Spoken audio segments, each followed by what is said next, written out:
Alison lives with 3 other people. They are Rachel, Darren and Kerrin. Rachel is Alison's best friend, and everyone that meets them knows this because Rachel is very vocal about it and worships their friendship. So everyone assumes, I think, that Alison's diagnosis and deteriorating health has the biggest effect on her as well as Alison. And sometimes I think Kerrin and Darren are a little forgotten in that procedure because they don't show any kind of affection towards Alison the same way that Rachel does. Kerrin does very much value Alison, and Kerrin, Rachel and Alison used to be a little threesome when they went out and about. They were always together. They'd go to the cinema on a Saturday. And back then it was Alison that used to look after Kerrin because Kerrin's got some other health conditions, and Alison used to report back on them about Kerrin. So there is a close friendship there. It's drifted slightly as Alison's health has deteriorated. She doesn't have the closeness that Rachel does, but she will still feed back to staff if Alison's, upset or angry, or she feels that something was affecting Alison. She would still be quite vocal about it.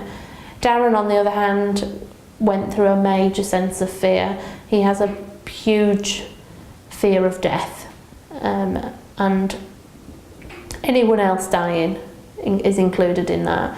So similar to staff, his opinion sometimes came across quite negatively, that he wanted Alison to move and she should no longer be there because her support needs had changed. And actually what he was trying to tell us is, I cannot cope if she dies, and it happens here. It's not something that he could wrap his head around. He will tell you he doesn't believe in death, so the thought that somebody could die while he's present absolutely petrifies him. And for that reason we brought in counsellors and things, because they're more qualified to kind of go through this motion and have the time to spend with Darren to understand that. He will still make comments about Alison living there and the level of support she gets, and that we've seen not just by her flatmates, but as her health deteriorated, staff found that if they were saying, I can't do that at the moment, I need to help Alison, there became some animosity towards Alison because she was getting that attention that they wanted. And we don't see that to anywhere near the level anymore. They all recognise that there is a staff member in Alison's flat for Alison's needs, but we certainly did see some animosity just because she was getting the attention that they were craving from that staff member.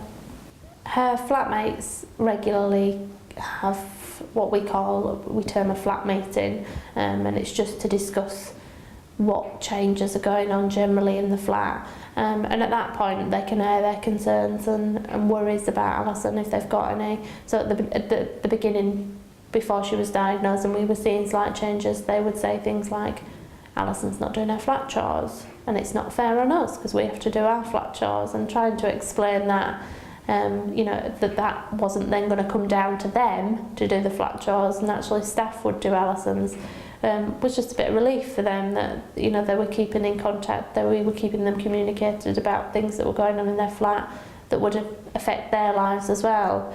But you're right, it didn't just affect Alison's flatmates, immediate flatmates. Alison had a boyfriend that she didn't live with. She would tell you she was in a relationship, and he is called Martin, and would also agree that Alison was his girlfriend. They weren't close as couples go, but at functions and things they would arrive as a couple, they would sit together as a couple and dance, etc. As they were together. And we definitely saw kind of a bit of a shutdown from him as well. He didn't want to see her anymore, he didn't want to maintain that contact. And again, it was just a coping mechanism for Martin to, rather than to deal with the issue, he just pushed it away. But again, kind of working with staff and the people that we support, Martin has gradually started to build that relationship with Alison again, and will now come over and say hello and give her a kiss on the cheek. He doesn't see himself in a relationship with her anymore because, again, it's not the Alison that he knows, but he recognises her as a person, and I think that's helped him to come to terms with the diagnosis and how he deals with it. So yeah, those one-to-one meetings, those flat meetings, just contact and time to communicate with someone about how they're feeling is kind of crucial to helping them understand the situation around them. Not necessarily the diagnosis of dementia, because it's such a complex thing to get your head around.